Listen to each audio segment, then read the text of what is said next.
안녕하세요. 남편과의 싸움으로 고통받고 있는 30대 여성입니다. 결혼한 지 올해로 1년이 조금 넘었는데 요새 남편이 하는 짓을 보고 있으면 도대체 저랑 결혼을 왜 한 건지 모르겠습니다. 저는 평생을 함께할 사랑하는 배우자와 가정을 꾸렸다고 생각했는데 남편은 시부모님께 딸 하나 구해다 드리고 싶었던 건 아닌지 남편 하는 짓거리를 보고 있으면 정말 별의별 생각이 다 들더라고요. 그래서 남편에게 이혼하자고 했는데 남편은 이마저도 시부모님 가슴에 대못 박는 일이라며 이혼은 절대 못한다고 나와서 요새 골치가 아파 죽겠습니다. 아무튼 제가 이렇게 생각하게 된 이유는 정말 많은데 그중 몇 가지만 허심탄회하게 털어놓을게요. 남편과는 사회생활을 하면서 알게 된 사이예요. 남편이 제가 다니는 회사의 거래처 직원이었지요. 업무적으로 몇 번 같이 일을 하게 된 적이 있는데 그때 남편이 먼저 저를 보고 반했다고 들었습니다. 그리고 젊은 직원들만 보면 짝지어주길 좋아하던 저희 팀 팀장이 남편과 제 사이에서 다리가 되어주었어요.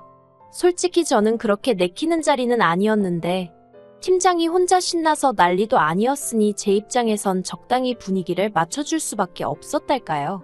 그리고 남편은 남편대로 저랑 만나게 되었으니 신이 났던 모양이고요. 아무튼 그렇게 만난 남편은 저에게 잘 보이고 싶어 안달이라도 난 것처럼 행동했는데 그게 싫지만은 않았네요. 이후로 저희는 1년이란 짧은 시간을 연애하고 결혼을 약속하게 되었습니다. 갑자기 결혼을 서두르게 된 건 남편의 나이가 33이었는데 하루라도 빨리 안정된 가정을 꾸리고 싶다고 했거든요. 저는 31살로 제 기준에서 말하자면 그렇게 결혼이 급하다고 생각하진 않았어요. 주변에도 아예 20대 후반에 결혼을 한 친구들도 있었지만 30대 중반까지는 일만 하겠다고 선언한 친구들도 있었으니까요. 하지만 그건 그 사람들 사정이고 남편은 하루빨리 저와 가정을 꾸리고 싶다고 졸라댔으니 그리고 연애하는 동안 크고 작은 다툼 없이 마치 무르르듯 지냈거든요. 그래서 결혼을 한다면 당연히 남편이나 남편 같은 사람과 하는 게 맞다고 생각했기에 알겠다고 했지요. 결혼할 때 양가로부터 크게 도움을 받은 건 없어요. 일단 시댁이나 친정이나 상황이 비등비등했거든요. 시댁의 경우 아버님이 공무원이셨는데 지방의 한직이라고 표현해도 될지 요새는 공무원이 되려면 1년이고 2년이고 공부해서 시험 보고 되는 게 당연한 일이었지만 예전에는 지인 추천이라고 해야 할까요? 어머님 쪽 어른이 아버님을 소위 꽂아준 자리라 들었습니다. 그래서 일도 많지 않고 몸도 편하다고 들었어요. 대신 월급을 제외하곤 수당이라고 딱히 받을 것도 없어서 어머님 아버님이 사는데 무리는 없지만 결혼하는 아들한테 뭐 하나 턱하니 해주실 사정은 아니었지요. 저희 친정은 친정 부모님 명의로 집이 2채 정도 있기는 했지만 친정아버지는 은퇴를 하신 상황이었거든요. 그렇다 보니 가지고 있던 아파트를 담보 삼아 대출을 받는 것도 불가능한 것은 아니었지만 그러면 상환은 어떻게 할 것이냐 그것이 문제였달까요.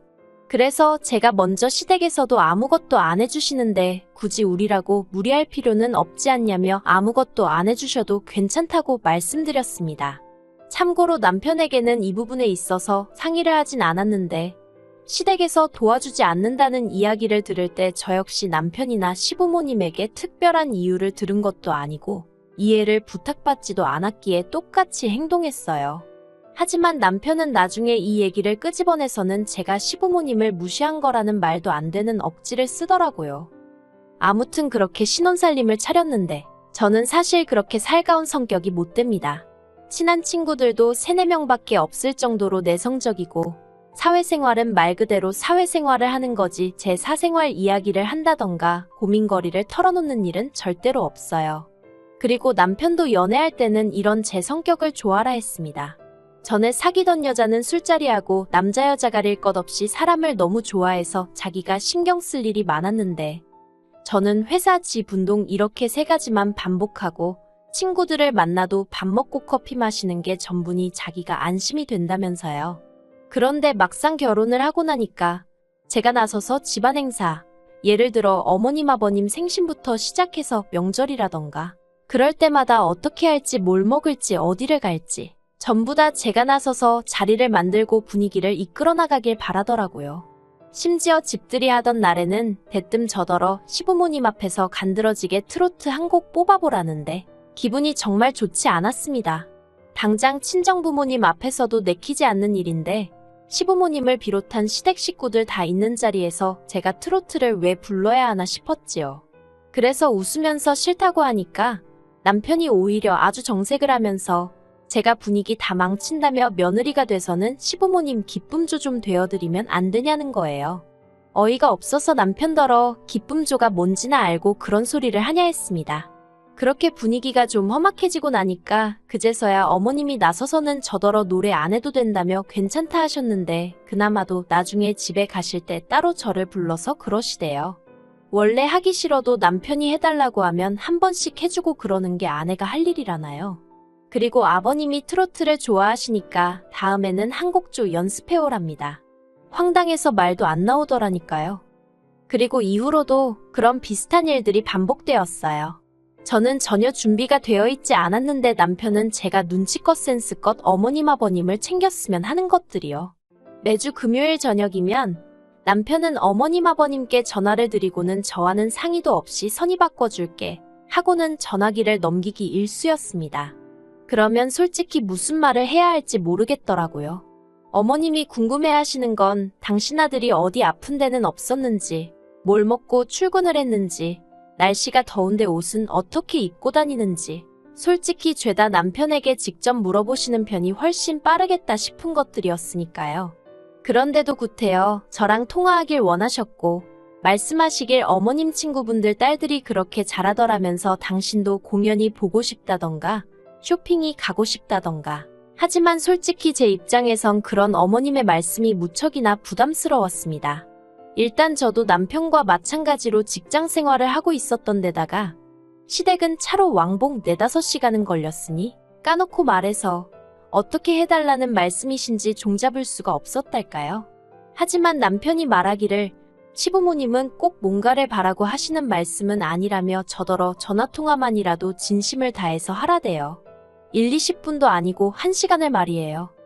그래서 언젠가부터는 아예 금요일 저녁 8시부터 9시는 어머님 아버님과 통화하는 시간, 이렇게 제 나름대로 스케줄로 정해두었습니다.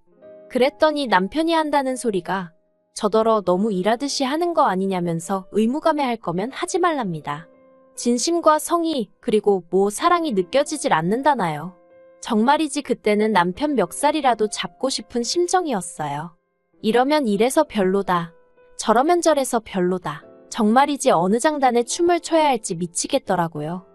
하지만 이런 크고 작은 일들에도 불구하고 저는 제 나름대로 남편과 제가 자라온 환경이 판이하게 다르고 남편은 며느리의 입장이란 게 어떤 의미인지 잘 모르니 저러는 거라고 어떻게든 남편을 이해해 보려고 했어요. 그래서 남편이 말도 안 되게 쓰는 억지에도 웬만하면 알겠다고 내가 시정하겠다고 말하고 상황을 어떻게든 정리하려고 들었지요.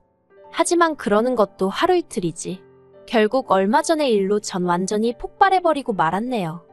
거의 평생을 한 지역에서 근무하시던 아버님께서 어떤 이유 때문인지 서울로 근무지가 변경되었다고 연락을 받았습니다. 어머님은 아버님이 그간 하신 고생이 드디어 빛을 보는 거라며 무척 기뻐하셨고 그 일로 남편하고 어머님 통화도 길어지던 차였어요. 그리고 그런 와중에 저는 저대로 씻고 저녁 준비도 하고 할 일 좀 하려고 하는데 남편이 어딜 가냐며 어머님이랑 같이 통화하자고 스피커폰으로 돌려서 자리도 벗어나지 못하게 되었지요. 그런데 남편이 갑자기 그럼 아버지는 올라오셔서 어디에 계시냐고 물었습니다. 저 또한 저도 모르게 그 질문에는 귀가 쫑긋 서더라고요.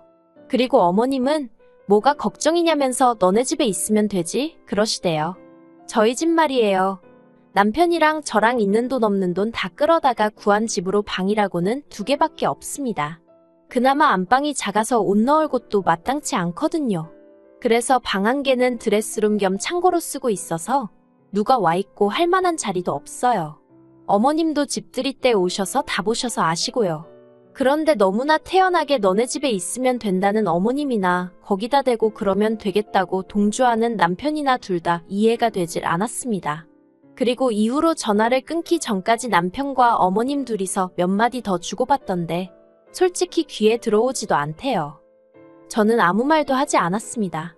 당장 내일 오신다는 건 아니었고 지나가는 말씀으로 하신 소리일 수도 있었지만 그냥 머리가 너무 아팠어요. 그래서 그냥 가만히 있는데 남편이 먼저 저더러 들었지? 하고 말을 걸더라고요. 그래서 응, 듣긴 들었지 했습니다. 그러자 또다시 남편은 저더러 말투가 그게 뭐냐고 꼬투리를 잡길래 더는 안 되겠다 싶어서 솔직하게 제 생각을 털어놓았어요. 나는 아버님이 우리 집에 와 계시는 건 반대라고요. 퇴근하고 집에 오면 편하게 쉬고 싶은데 아버님이 계시면 어떻게 쉬냐고 잘할 자신이 없다고 했습니다. 그랬더니 남편이 금세 안색을 달리하고는 아버님이 평소에 저한테 얼마나 잘해주셨는데 말을 그렇게 하냐며 잘하려고 노력할 필요 없대요. 아버님은 원래 그런 거 신경 안 쓰신다나요? 뭘 몰라도 한참 모른다 싶어서 황당했지요. 도저히 말이 통하지 않는 것 같아서 남편에게 좀 더 직설적으로 말을 꺼냈어요. 아무리 아버님이 나에게 잘해주셨다고 해도 솔직히 내가 시댁에 가서 발 한번 쭉 펴고 앉아있어 본 적이 있기라냐? 누가 나한테 물 한 잔 떠다 준 적이 있기를 하냐? 당신이 말하는 아버님이 나한테 잘해주신 거 솔직히 뭘 말하는지 모르겠다.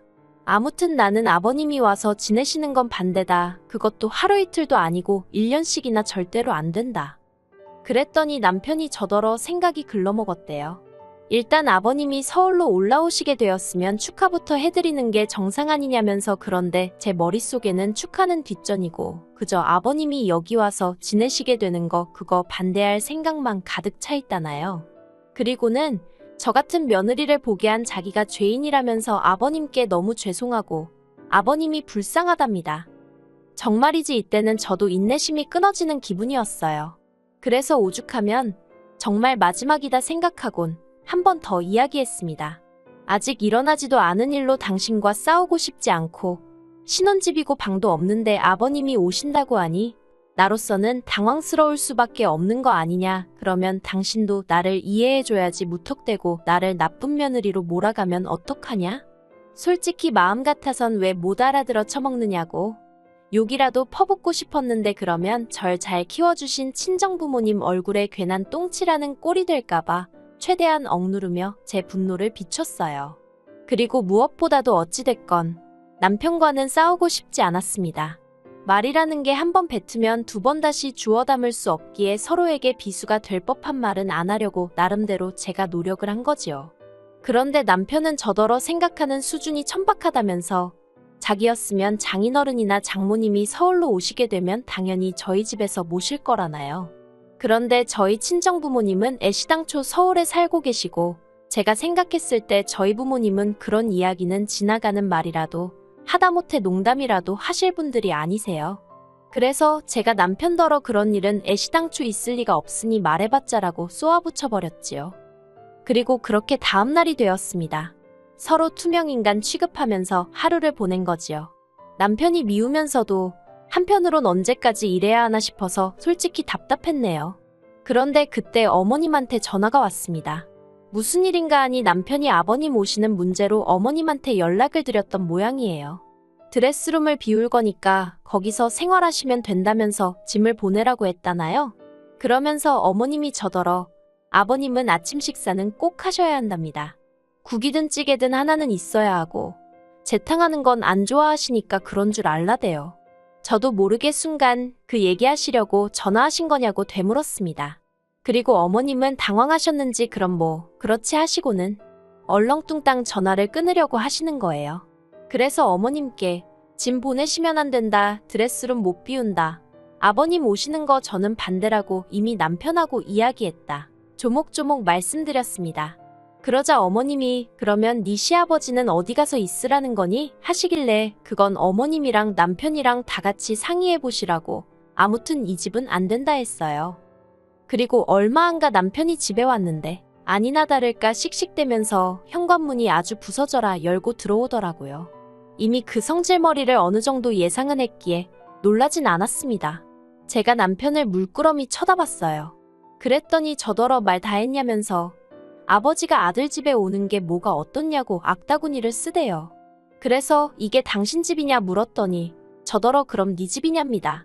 그래서 제가 말 잘했다고 내 집도 아니지만 당신 집도 아닌데 왜 무조건 아버님을 여기서 모시겠다고 우기냐 받아쳤네요. 그리고 그렇게 아버님이랑 같이 살고 싶으면 이 집 전세 빼자고, 그리고는 반씩 나눠서 그 돈으로 당신은 당신 아버지 모시고 살든지 알아 했습니다. 나는 나대로 살겠다고요. 남편이 지금 무슨 뜻인지 알고나 하는 소리냐며 목에 핏대를 세우길래 왜 모르겠냐고 갈라서자고 저도 똑같이 핏대를 세웠지요. 그랬더니 이제 남편이 한다는 소리가 자기는 절대로 저랑은 못 헤어진답니다. 어떻게 부모님 가슴에 대못을 박냐면서 자기가 저한테 언제 뭐 바란 게 있었냐대요. 직장을 안 다녀도 좋고 살림을 못해도 좋으니 딸 같은 며느리만 돼달라는데 그게 그렇게 어렵냐고요. 어이가 없어서 막말로 자기가 생활비로 돈 1,000만 원씩 가져다 줄 수 있는 것도 아니면서 무슨 직장을 안 다녀도 좋고 살림을 못하면 뭐 이모님이라도 불러줄 건가요? 그럴 주제도 못 되는 인간이 제가 차라리 나 혼자 살면서 돈 벌어 먹고 사는 게 몸 편하고 마음 편하겠다고 그 딸 같은 며느린지 나발인지 제발 어디 가서 새로 구하라 했습니다. 나는 못하겠다고요. 그리고 이후로 집요한 남편의 성격 탓에 깨끗이 갈라서질 못하고 이렇게 시간을 끌고 있네요. 저는 친정에 와 있고 전세는 집주인한테 사정을 말했더니 걱정 말라며 보증금부터 빼주더라고요. 집주인도 시집살이 하다가 이혼했다더니 말이 어찌나 잘 통하던지 몰라요. 이제 법적인 것만 마무리되면 되긴 하는데 어이없는 건 아버님은 서울에 안 오시게 되었어요. 막상 올라오시려니까 아들 며느리 이혼한다 난리지. 그리고 서울엔 연고도 없지. 그러니 이래저래 안 오시기로 했다대요. 그 이야기를 들었을 땐 도대체 제가 남편과 왜 그렇게 다툰 건가 싶다가도 지금이 아니라 언제라도 터질 시한폭탄이었다. 그나마 애 없을 때 알게 돼서 다행이다. 그렇게 생각하면 또 나름대로 마음의 위로가 된답니다. 아무튼 이렇게 털어놓고 나니까 좀 살 것 같네요. 딸 같은 며느리라니. 친정부모님이 저를 키우시느라 얼마나 고생을 많이 하셨는데 막말로 저 크는 동안 돈 1,000원 보태준 적 없으신 분들한테 딸 노릇을 하라니 아무리 생각해도 남편이 제정신이 아니었던 것 같아요. 막말로 지는 아들같이 했나. 하긴 어차피 저희 부모님은 남편 같은 아들을 원하신 적도 없지만요. 그냥 이 지루한 시간 싸움이 어서 끝나서 홀가분하게 제 인생 살고 싶습니다.